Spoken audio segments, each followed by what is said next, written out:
November 1979.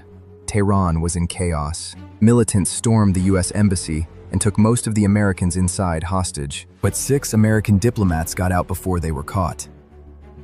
For a while, Canadian diplomats hid them in their homes. That kept them safe for the moment. But every extra day made the danger worse.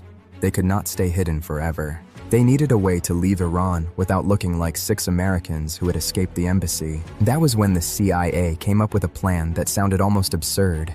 The 6 would leave in plain sight. They would become part of a fake movie crew.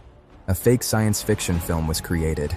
Its name was Argo. A fake production company, Studio 6, was built around it in Hollywood, with scripts, business cards, artwork, office space, and ads. The movie was fake, but the cover had to look real enough to move actual people through an actual airport.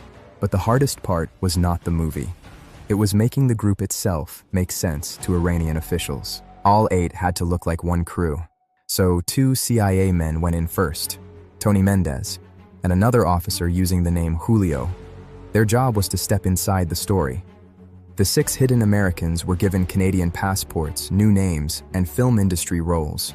On paper, all 8 belonged together. Then the 6 had to learn how to live inside that lie.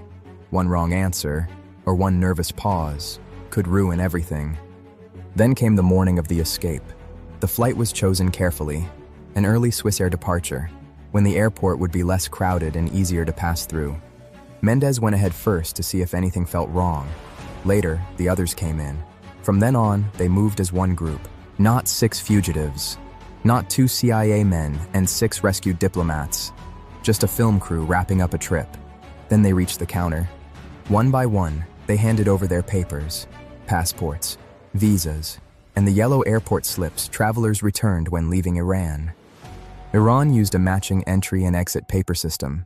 In theory, an officer could compare the yellow slip with the arrival record. So the CIA built the paperwork carefully. On those papers, the 6 were not missing Americans. They had arrived from Hong Kong. Mendez and Julio had really arrived from Zurich. That timing was chosen on purpose, so the story fit the same airport flow. It was not meant to look dramatic. It was meant to look ordinary, the kind of story that would pass a normal check. And that was enough. The checking was real, but not deep. The officer stamped them through, collected the forms, and moved on. But even then, it was not over. They still had to wait in the departure area under the eyes of Revolutionary Guards. Then the Swissair flight was delayed. So after surviving the hardest moment, they were forced to stand there even longer, in public, still pretending. Then finally the call came. They boarded. The doors shut.